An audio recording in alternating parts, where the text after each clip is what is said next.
Let me tell you something right now. You can feel it in the air, you can hear it in the silence of boardrooms, and you can see it in the cautious glances of Western diplomats. India is rising, and the West. Oh, they're panicking. Don't let those polished press conferences and diplomatic handshakes fool you. Behind closed doors, there's worry, there's fear, there's a realization that the global order is shifting, and the compass is pointing east. See, for the longest time, they treated India like a back office. You know what I'm talking about. The land of call centers, cheap software developers, spiritual retreats, and chai. That was the narrative. But they missed something big. While they were busy outsourcing their problems, India was insourcing its future. While they were laughing, India was learning. While they were busy trying to manage the East, India was quietly mastering the game. Now, they are waking up to a new India, a confident India, an India that no longer begs for a seat at the table. It's building its own table, bringing its own chairs, cooking its own meals, and rewriting the rules of engagement. And that, my friends, has the West rattled, because India is not coming with noise. It's coming with numbers, with knowledge, with nuclear power, with negotiation skills that make seasoned diplomats sweat. It's not yelling, it's calculating, it's not marching, it's moving like a shadow in the dark, silently changing the game. That's why they're panicking. Let me break it down for you. India is sitting on a population of 4 billion people.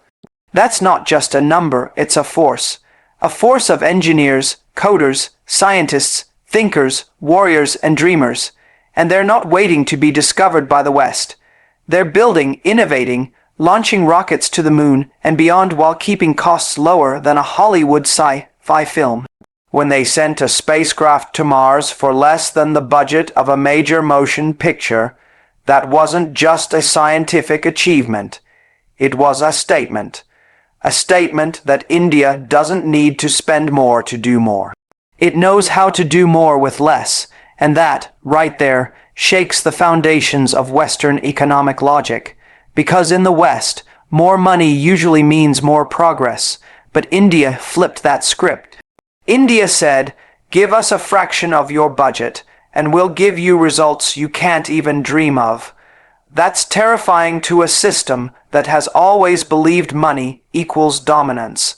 Suddenly, that dominance is being challenged by frugality, ingenuity, and resilience. That scares them, and let's talk about leadership. Look at how India's leaders speak on the world stage. Calm, strategic, unapologetic. They're not out here trying to please everyone. They're standing up with pride, with purpose. They're saying, we don't need your validation. We've got values. And when a nation stands on values instead of validation, that nation becomes unstoppable. That's when fear creeps into the corridors of power in the West. Because you can't control a country that doesn't need you, India is no longer just responding to world events. It's initiating them. Whether it's climate change, AI regulation, semiconductor manufacturing, or space exploration, India is showing up not as a participant, but as a pioneer. The Western world doesn't know how to handle that. For centuries, the script was the same.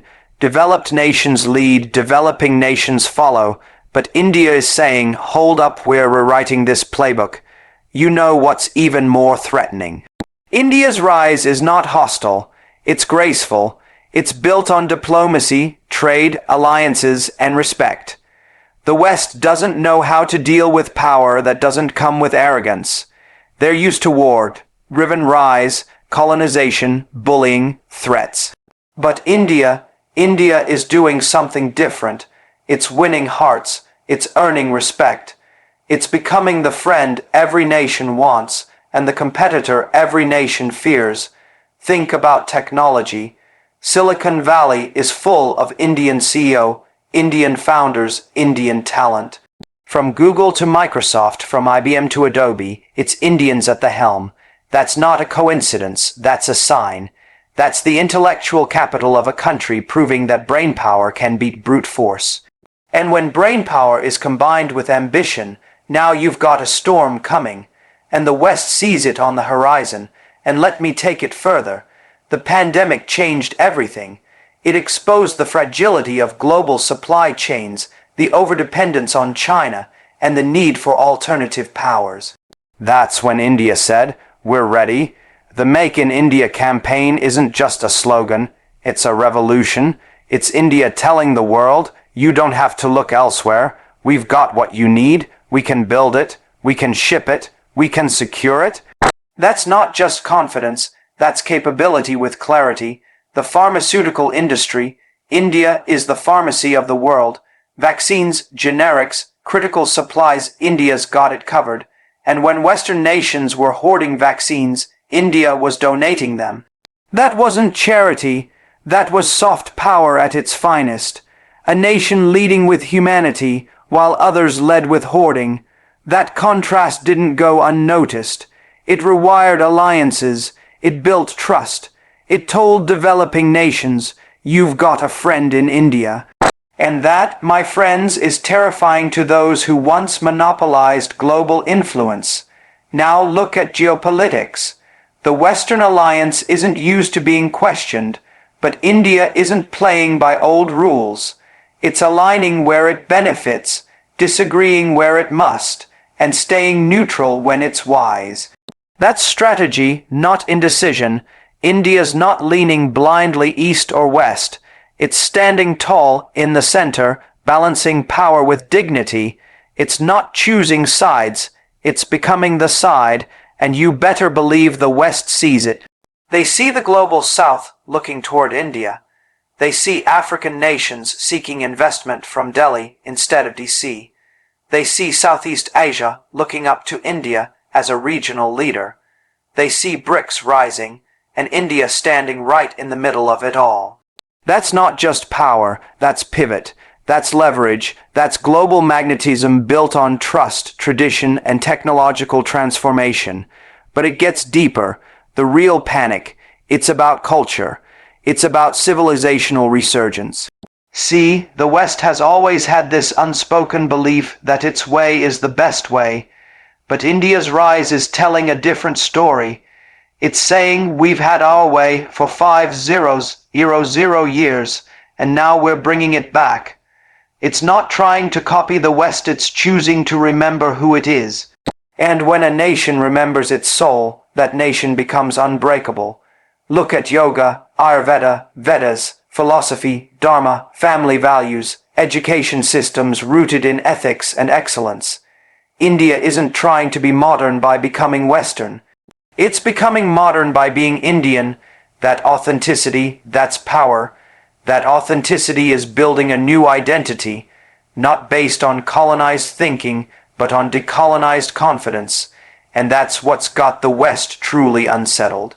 Because you can compete with factories, you can challenge military strength, but when you're facing a civilization that is awakening, a people that are aligning with purpose, and a future that is being shaped not in labs, but in minds rooted in values, you can't predict that. You can't control that, and you certainly can't stop that. See, the West is used to noise, revolutions that scream, coups that explode, but India's rise is silent. It's steady, it's spiritual, it's strategic. That silence, that's the loudest alarm ringing in the West. Because while their empires were built with guns and greed, India is rising with grace and grit. Now don't misunderstand me. The West isn't going away. They're still powerful, still wealthy, still influential, but what's changing is the monopoly, the arrogance, the assumption that they will always lead. India is disrupting that story. India is saying, we're not here to replace you. We're here to remind you that the world is bigger than you. And let me tell you, this is just the beginning. India's youth are not just dreamers, they're doers. They're not waiting for opportunities, they're creating them. Startups, unicorns, space tech, fintech, defense innovation. India's youth are building futures while the West debates policies. You want to know why they're panicking? Because the old world order is slipping, and they can't stop it. Because the people they once ignored are now the ones they're watching. Because the nation they once underestimated is now setting the temperature in global conversations. India is not rising. It has risen quietly, patiently, powerfully, and now the West doesn't know whether to compete, collaborate, or concede. So when you see those breaking news alerts, those summits being called last minute, those leaders flying into Delhi with desperate smiles, know this. That's not diplomacy, that's damage control. India is not here to fit in. India is here to stand out. And when a nation with ancient wisdom, youthful fire, strategic intelligence, and unshakable resilience comes to the stage, it doesn't ask for permission. It takes the mic and the world listens, not because it's loud, but because it's real. That's why the West is panicking. And that's why India's time is now. It marked the birth of India's assertive military doctrine, backed by innovation. India's independent stance on global conflicts is challenging Western moral authority in a way the West did not anticipate. For decades, global affairs were choreographed by a few select powers that claimed the moral high ground, issuing judgments, imposing sanctions, drawing lines, and setting the rules of engagement. But as India rises, not just in GDP, but in strategic confidence, it no longer nods to these decisions with silent compliance.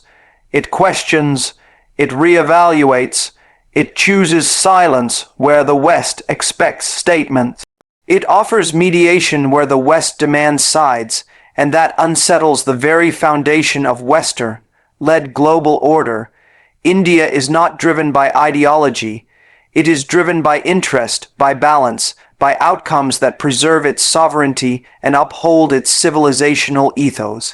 When conflicts erupt in Eastern Europe or the Middle East, the West expects blanket condemnations, loyalty pledges, and participation in their echo chambers. But India, instead of being a tool of enforcement, has emerged as a voice of restraint. That restraint isn't passivity, it's policy.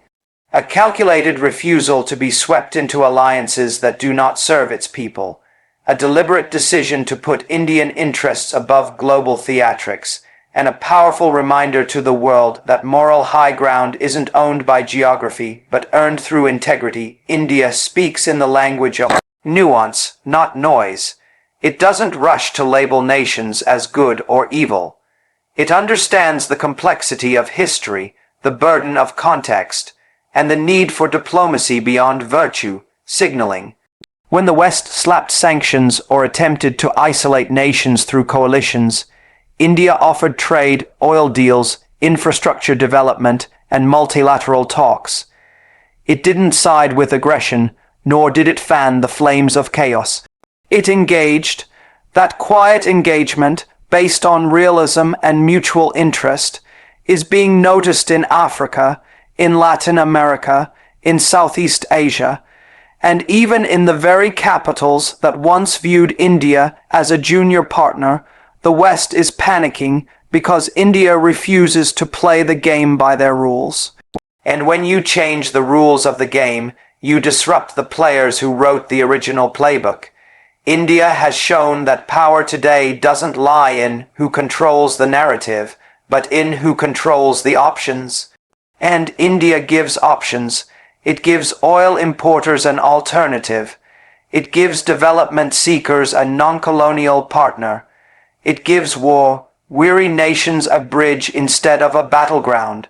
The soft power behind this neutrality isn't weakness. It's wisdom. This independence is further reinforced by India's growing economic might. As the fifth largest economy and climbing, India is no longer reliant on foreign approval for its strategic choices. It doesn't need permission to pursue its national interests. It doesn't have to apologize for buying energy from where it wants or forging ties with whoever benefits its people. It doesn't flinch under pressure from sanctions, threats, or diplomatic glare. That posture of self-confidence, rare in the post colonial world is now a signature of Indian diplomacy. It is not defined by East or West. It is defined by India, and this unnerves the West, because for decades they positioned themselves as the arbiters of global morality. They decided who was democratic enough, who was just, who was lawful. They wore the robe of righteousness while waging wars, orchestrating regime changes, and setting double standards on human rights. India, with its civilizational depth and democratic experience, is now challenging that monopoly. It asks uncomfortable questions. Why do some invasions draw outrage while others get applause? Why are some freedoms celebrated and others silenced? Why do alliances depend more on obedience than on values? India doesn't shout these questions. It embeds them in its decisions. It embeds them in its silence, in its refusal to condemn or conform, in its ability to walk with both Russia and the United States, to talk to both Iran and Israel, to engage with both China and the West, and that balance, the mastery of contradiction, is what makes India both a puzzle and a threat to those who thrive on polarization. The West's moral authority is also being undercut by India's growing influence in global forums. At the G20, India didn't come as a guest. It came as a host, setting the tone, driving the agenda, and refusing to let one or two powerful nations dictate outcomes. It insisted on inclusivity. It brought the African Union to the table. It challenged the hypocrisy of climate finance. It talked development over division. And in doing so, it exposed the West's selective morality, the kind that speaks about peace while selling weapons, about environment while outsourcing pollution, about equality while preserving financial monopolies. India's defense of its own strategic autonomy extends to how it handles technology. Data and information warfare. The West cannot stomach a digital India that controls its own platforms, sets its own data laws, and refuses to be a satellite in big tech's orbit. When India banned dozens of foreign apps, enforced its own data governance, and demanded compliance from tech giants, it wasn't just asserting legal sovereignty, it was resisting ideological colonization. That resistance isn't loud, it's lawful, and that lawfulness, when combined with purpose, becomes a force stronger than sanctions. India is not just questioning morality, it is offering an alternative to it. A morality rooted in dharma, in coexistence, in balance, not domination. It is teaching the world that you don't need to destroy others to rise, that you don't need to lecture others to lead.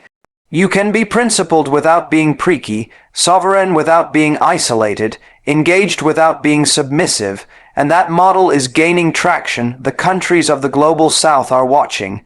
They see that India has walked a path they relate to colonialism, poverty, resilience, and resurgence. They see a partner who understands their story, not one who rewrites it. They see a leader who doesn't threaten with military bases, but empowers with vaccines, satellites, and trade. That silent solidarity with the voiceless is what makes India's stance powerful and dangerous to a West that is losing its grip on global sympathy. India is also taking leadership in the humanitarian dimension, but without the fanfare of Western aid diplomacy. It sends relief without selfies. It sends doctors without demands. It supports infrastructure without debt traps. It builds railways, hospitals, and digital networks, not propaganda centers. And all this while keeping its borders secure, its internal debates alive, and its democracy noisy but resilient. That balance of internal chaos and external clarity is a paradox the West can't replicate, and therefore can't understand. The panic grows as India deepens its relationship with regional blocs that are building an alternative world order. BRICS, SCO, and the Global South Development Initiatives are creating financial and political pathways that bypass traditional Western-led institutions. And India is not just participating, it is shaping these institutions, offering new ideas on currency cooperation, development lending, and digital public goods. In doing so, it's slowly but steadily creating a parallel ecosystem of influence. India's military doctrine also plays a key role in this rising moral confidence. This isn't the India of 1962. This is an India with precision missile systems, a growing blue water navy, cyber capabilities, indigenous manufacturing, and strategic alliances that expand its reach without compromising its independence. It conducts joint exercises with the West, but also with Russia. It hosts global defense expos while exporting BrahMos missiles to friendly nations.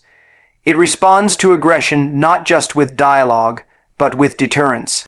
That military posture, combined with a non-aligned diplomatic stance, makes India uniquely unpredictable. And unpredictability is power. The real fear in Western circles is that India cannot be bought, that it cannot be bent, that it cannot be boxed into ideological frameworks. It listens, but it decides. It engages, but it doesn't surrender its narrative. It cooperates, but only on terms that reflect its national interest. And in a world where influence was once dictated by dependence, India's independence is disruptive. The West, for all its might, doesn't know how to deal with a nation that respects tradition, embraces modernity, and rejects dogma. A nation that can send prayers into space and rovers to the moon. A nation that can elect a Tis, Eller as prime minister and negotiate oil deals with billion-dollar states. A nation that doesn't need validation from Western newspapers because it has the vote of its own people. That kind of legitimacy, homegrown, self-sustained, is rare. And because it is rare, it is feared. India's independent stance is forcing a reckoning. It's making the world confront the gap between values and interests. It's exposing how often those who preach freedom support dictators, how those who claim to defend the weak often exploit them, how those who claim to fight for peace profit from war. By simply being itself strategically neutral, morally rooted, and militarily prepared, India is causing a shift in the global conscience. It's showing that morality is not inherited, it's practiced, and in this new world, where power is less about domination and more about trust, India is ahead. Not by shouting, not by imposing, but by standing firm in who it is and who it refuses to become. That stand, silent yet sovereign, is what challenges the West's old definition of leadership. And that challenge is not just political, it's psychological, it's civilizational, it's irreversible.